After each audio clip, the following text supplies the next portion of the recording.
Changez votre vie de prière. Priez pour être encore entièrement rempli de Dieu lui-même, pour que vous puissiez avoir la plus riche mesure de la présence divine et être encore complètement rempli de Dieu lui-même. Restez avec nous dans Jouissez de votre vie.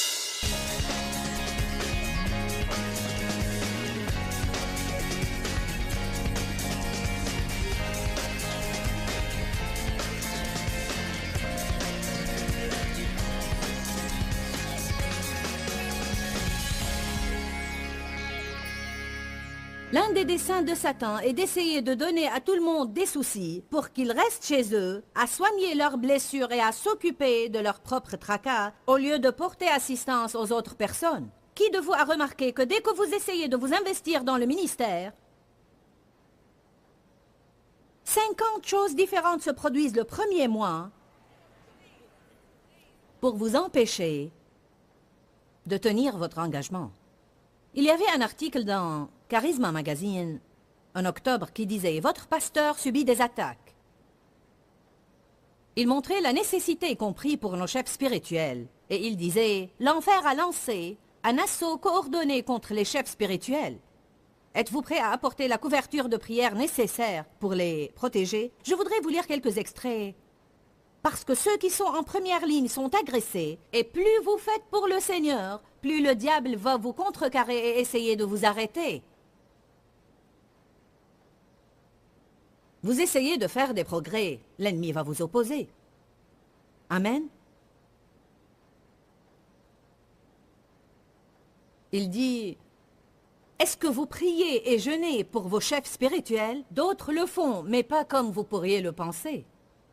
Alors nous savons maintenant que les sorcières jeûnent et prient régulièrement pour la chute de tous les chefs chrétiens. J'étais dans un avion, assise à côté d'un homme, et j'ai entamé une conversation. Il s'est avéré être un chef occulte, et il a dit que lui et d'autres jeûnaient pour que les chefs spirituels principaux tombent dans la maladie et le déshonneur. Vous dites, je ne veux pas en entendre parler, ça me fait vraiment peur. C'est exactement ce que le diable veut. Il veut que vous n'en sachiez rien. Il ne veut pas que vous compreniez que le diable est vrai et qu'il rôde comme un lion rugissant cherchant qui il dévorera. Il ne veut pas que vous compreniez que vous avez pouvoir et autorité sur lui, que la Bible dit qu'il est sous vos pieds et que vous êtes assis en Jésus-Christ dans les lieux célestes, au-dessus de toute domination et de toute autorité.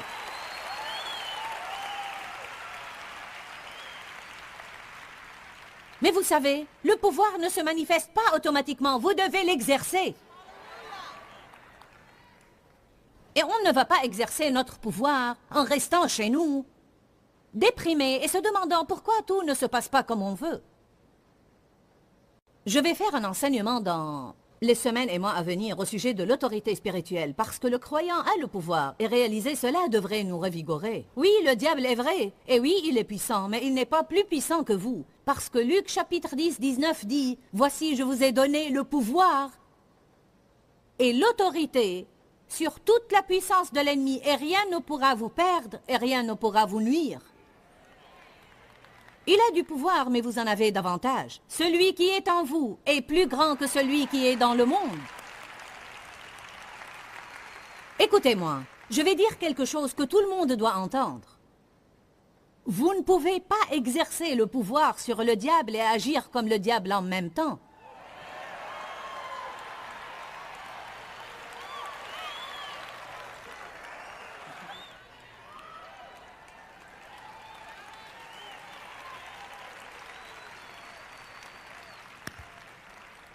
Satan était le premier à être égoïste. En fait, tout ce qu'il fait, c'est parcourir la terre et propager ses voies égoïstes et égocentriques. Je pense qu'un petit démon s'assied sur chacune de nos épaules. Et il nous chuchote à l'oreille. « Hé, et moi alors? Hé, et moi alors? Personne ne m'aime. Personne ne se soucie de moi. Je fais tout le travail ici et personne ne se soucie de moi. Bon, je ne gagne pas assez d'argent. Ils ne me traitent pas bien. Je ne gagne pas assez d'argent. Et si l'on s'estimait heureux d'avoir du travail? Amen. Et si l'on agissait en tant que croyant et on devenait reconnaissant? Et si l'on n'allait pas au travail et l'on grognait et maugréait et pestait au sujet de notre travail toute la journée comme tous les autres? Et pourquoi pas se distinguer comme des lumières qui brillent au sein des ténèbres? Et pourquoi ne pas tenir ferme et faire une différence? Amen.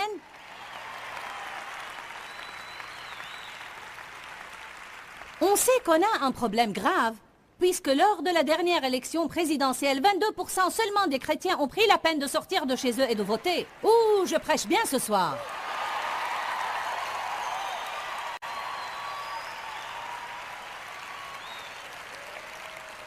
À l'exemple du roi David qui dit qu'il a repris courage grâce au Seigneur. Bon voilà, de toute façon, je vous exprime un peu ces choses qui tournent dans mon esprit au sujet de l'autorité spirituelle. Oui, nous avons le pouvoir et nous devons exercer ce pouvoir. Ça ne va pas se réaliser tout seul, mais ce qui serait idiot, c'est assister à des conférences sur le combat spirituel toute la journée et puis espérer exercer le pouvoir sur le diable alors que je reste cloîtré chez moi à agir comme le diable.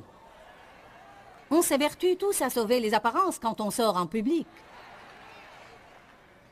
C'est quand personne ne nous voit, quand on se retrouve tout seul.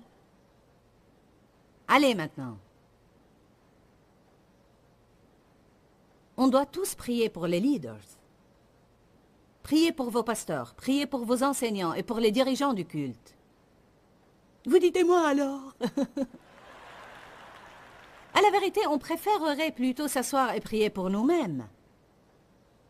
C'est la vérité, on choisirait plutôt de prier pour nous-mêmes, car nos besoins nous sont plus importants que ceux des autres. Mais si l'on sème dans les vies de nos prochains, Dieu établira quelqu'un d'autre. Ça ne veut pas dire qu'on ne prie pas pour nous-mêmes, mais je ne pense pas qu'on ne doive prier que pour soi tout le temps. J'ai foi en Dieu tout le temps qu'il appellera des intercesseurs pour prier pour moi.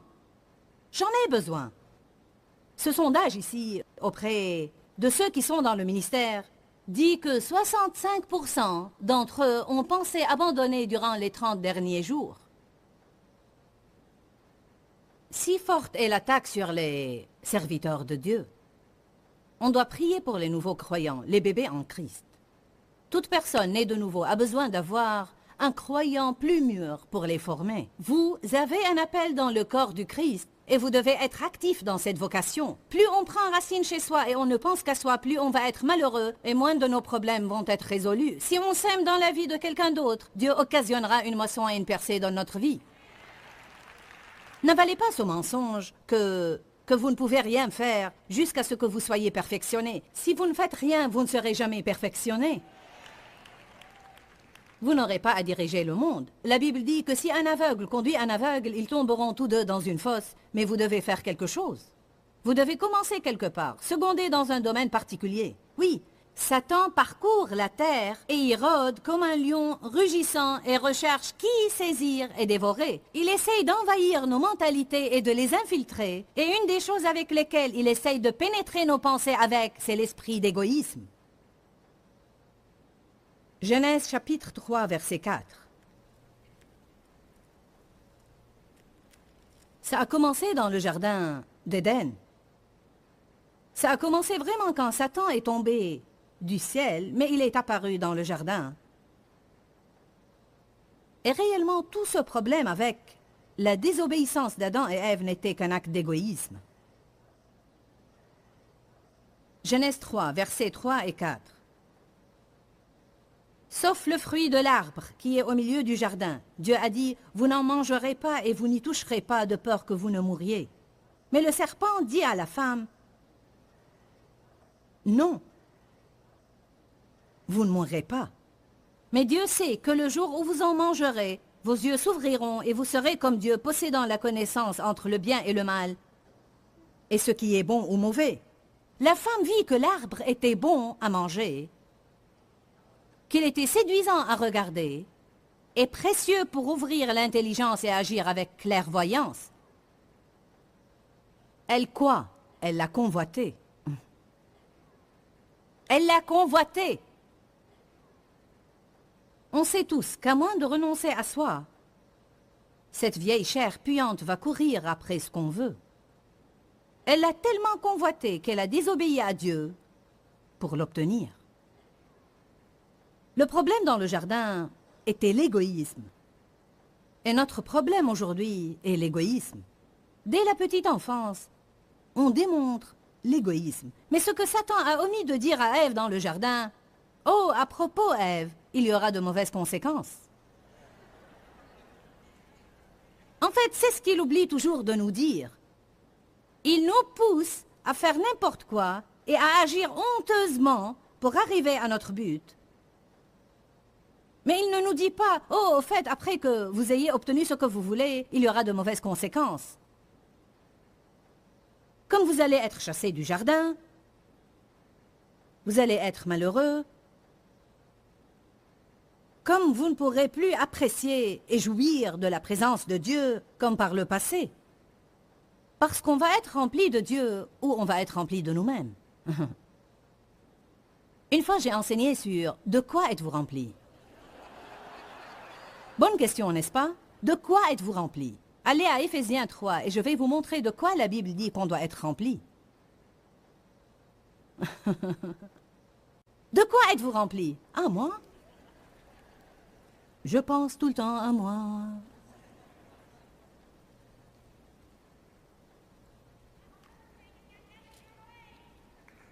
Éphésiens chapitre 3.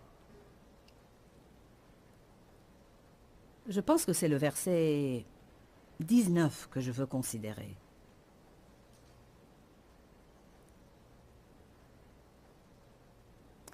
Et que vous puissiez vraiment connaître en pratique, par votre propre expérience, l'amour de Christ qui surpasse de loin toute connaissance sans expérience. C'est ce que Paul a prié pour l'Église. En sorte que vous soyez remplis, que tout le monde dise remplis.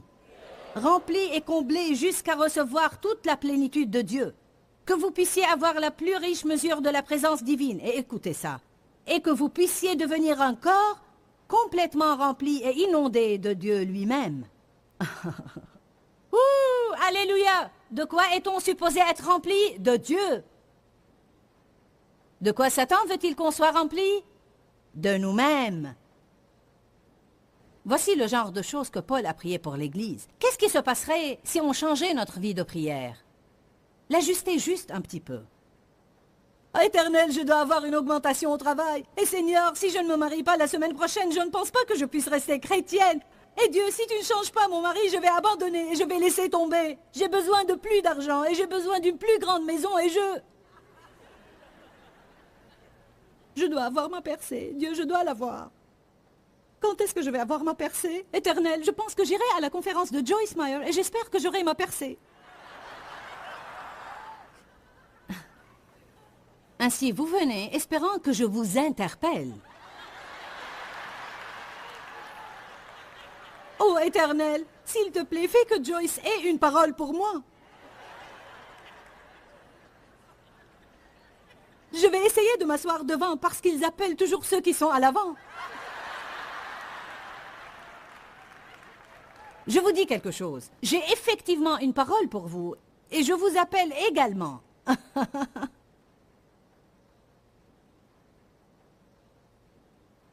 Vous voulez l'entendre? En vérité, je vous le dis, encore 3 jours et votre percée viendra.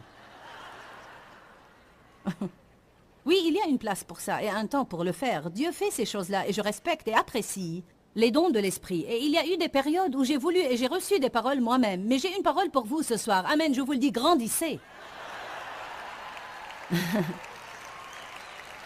Amen, je vous le dis, ôtez-vous de vos pensées.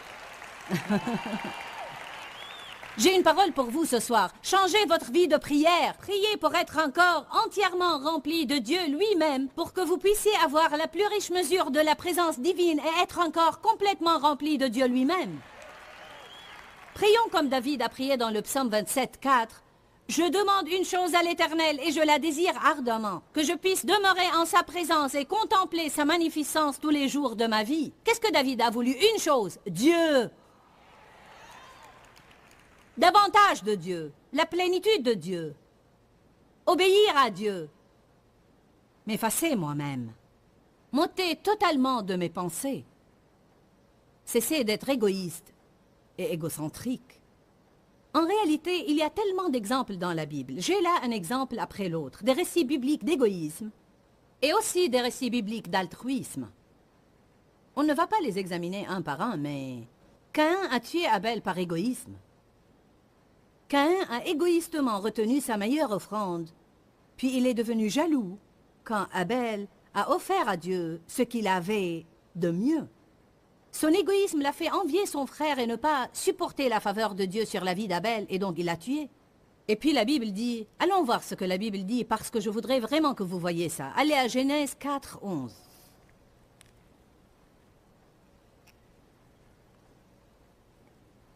Il y a toujours des conséquences. Je crois vraiment que beaucoup de gens en ce moment même, ceux qui sont dans le bâtiment ce soir et ceux qui regardent l'émission à la télé,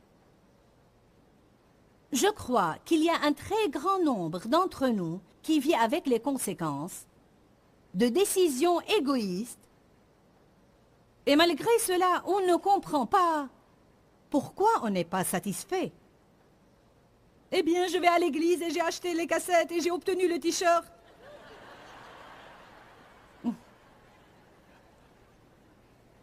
Et rien de rien ne marche. Eh bien, ça ne marche pas, rien qu'en s'asseyant ici. Mettez-le en pratique. La bénédiction est dans la pratique. En fait, c'est la partie facile.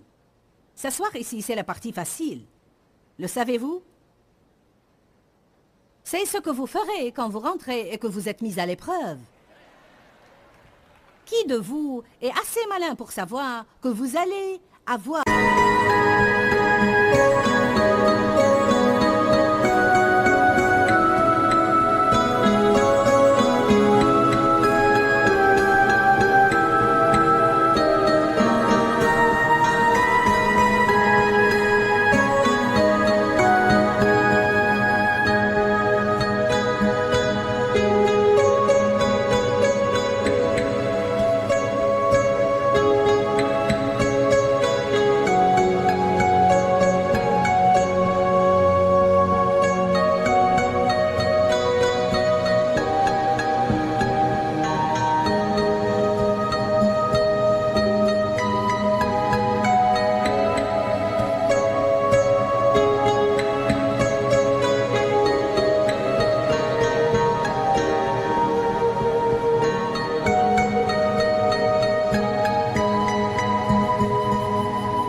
une épreuve d'égoïsme.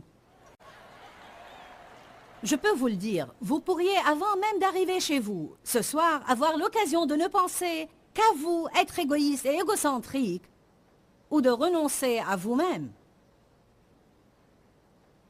Vous êtes toujours testé sur ce que vous entendez et je suis testé sur ce que je prêche. Toujours. Les conséquences. Genèse 4, 11 et 12. C'est ce que Dieu a dit à Caïn après qu'il ait piqué sa crise d'égoïsme et tué Abel. Et maintenant tu seras maudit de la terre, qui a ouvert sa bouche pour recevoir de ta main le sang de ton frère. Quand tu cultiveras le sol, il ne te donnera plus sa richesse. Tu seras errant et vagabond sur la terre, dans l'exil perpétuel, un banni dégradé. Quand Satan le tentait, il n'a fait aucune mention des conséquences. Mais les conséquences arrivent toujours. Que quelqu'un dise ce soir, les conséquences arrivent toujours. Et puis il y a Jacob qui est né essayant de précéder son frère. Ils luttaient déjà dans le ventre de leur mère, Jacob et Ésaü dans le ventre de Rebecca. Et il dit qu'Ésaü est sorti en premier, et Jacob l'a suivi, avec sa main qui tenait le talon d'Ésaü, et je crois que c'était déjà une indication qu'il essayait de le précéder. Il désirait tellement ce qu'il convoitait, et sa mère qui le favorisait voulait tellement pour lui ce qu'elle souhaitait pour lui. Allez, maman et papa. Parfois, on peut avoir de telles ambitions pour nos enfants qu'on se conduit nous-mêmes indûment et on leur enseigne de mauvaises habitudes. Elle a tellement désiré pour lui ce qu'elle souhaitait et il a tellement convoité ce qu'il voulait qu'il a menti, triché, trompé, exploité la faim de son frère, volé son droit d'aînesse et subtilisé sa bénédiction en dupant son père. Mais il y avait des conséquences. Jacob n'était jamais vraiment heureux. Il a fui dans la crainte pendant des années et des années. Mais Dieu merci, il a finalement changé. Il a finalement changé, il en a eu assez. La Bible dit dans la Genèse 32 qu'il s'est éloigné de tout ce qu'il avait et qu'il a traversé le gué et il a lutté avec Dieu toute la nuit. Parfois, vous devez juste dire « Mon bonheur n'est pas en toutes ces choses » et vous devez être prêt à vous séparer de tout ça et dire « Je dois trouver Dieu ou je vais périr. Je dois avoir Dieu dans ma vie ou je vais mourir. » Il ne s'agit pas d'une personne ni d'un emploi. Ce n'est pas un problème d'argent ni de logement. Il n'est pas question d'une voiture ni l'attente d'une percée. Ce n'est pas quelque chose que je veux. C'est au sujet de Dieu. Je dois trouver Dieu. Je dois le connaître plus profondément. Peu m'importe si vous me chassez de votre groupe. Peu m'importe si vous vous moquez de moi. Ça m'est égal si vous me rejetez. Ça m'est égal si vous ne m'invitez pas à vos soirées. Je m'en fiche si vous me trouvez bizarre et religieux. Je dois trouver Dieu dans ma vie.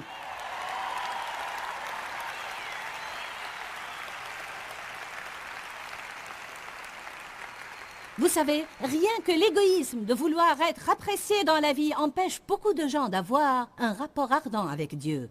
Ils préfèrent transiger par égard à ceux qu'ils fréquentent et qui transigent, plutôt que d'avoir qui que ce soit penser du mal d'eux. Et même ça, c'est égoïste.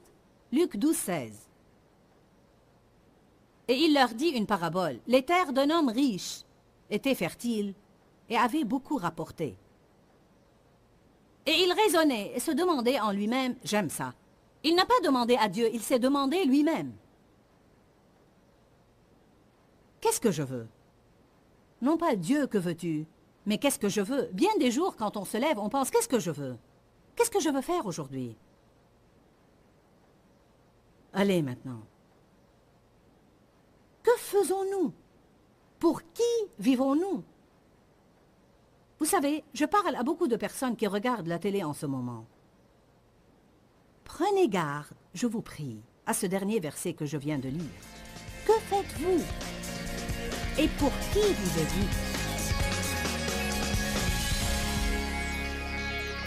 Bon, j'espère et je prie que vous avez aimé l'enseignement d'aujourd'hui sur l'égoïsme et du besoin de s'élancer au-delà de nous-mêmes et de porter assistance aux autres. Comme je l'ai dit au préalable, pour bien des années dans ma vie, j'étais une femme très égoïste et égocentrique. Et pour être franche, je dois encore, comme tout le monde, combattre cela de temps en temps. Et je crois réellement que cet enseignement est extrêmement précieux. On parlait du besoin de jouir de la vie quotidienne parce que Jésus dit dans Jean 10, qu'il est mort non seulement pour qu'on puisse avoir la vie, mais pour qu'on jouisse de cette vie. Je crois vraiment que l'une des manières, et peut-être la seule manière de pouvoir vraiment jouir de notre vie quotidienne, c'est de ne pas être égoïste et égocentrique. N'oublions pas que l'égoïsme nous rend vraiment malheureux et misérables.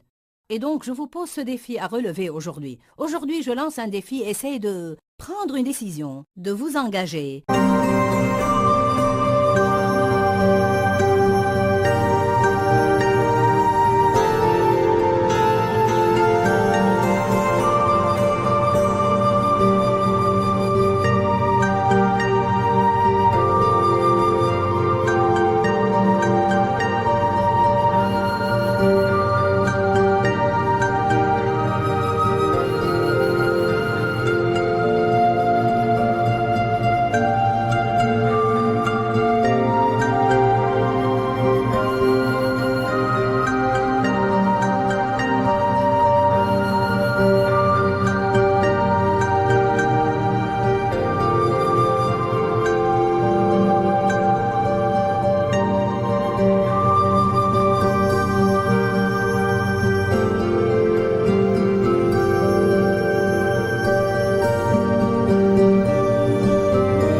Chaque jour de votre vie à faire quelque chose de vraiment spécial pour quelqu'un d'autre. Quelque chose qui va leur permettre de s'apprécier, qui les fera se sentir mieux vis-à-vis d'eux-mêmes, ou d'une manière ou d'une autre, soulager leur fardeau ou les aider. Je crois qu'alors que vous le faites, alors que vous semez dans les vies des autres, je crois que vous allez voir l'enrichissement de la vôtre. Que Dieu vous bénisse et à très bientôt.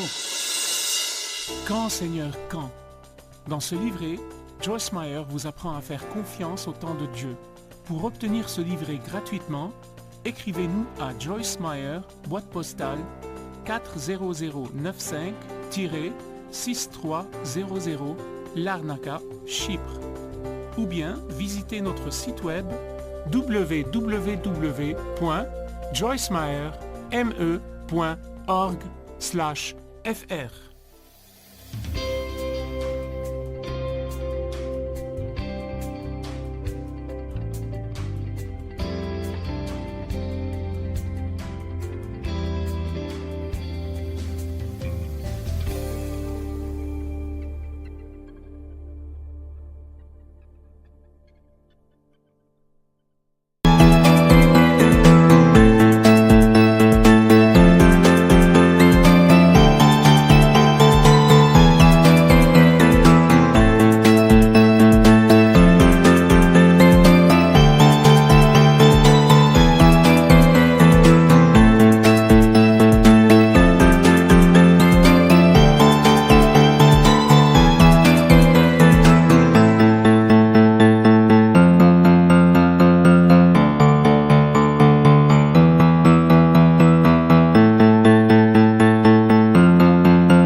tôi xa quê bao năm tháng qua, nhưng trong trái tim không bao giờ xa. Nơi mẹ ru con hiu hiu chưa hè, mùa lụt nước lũ bắt cá giữa đường.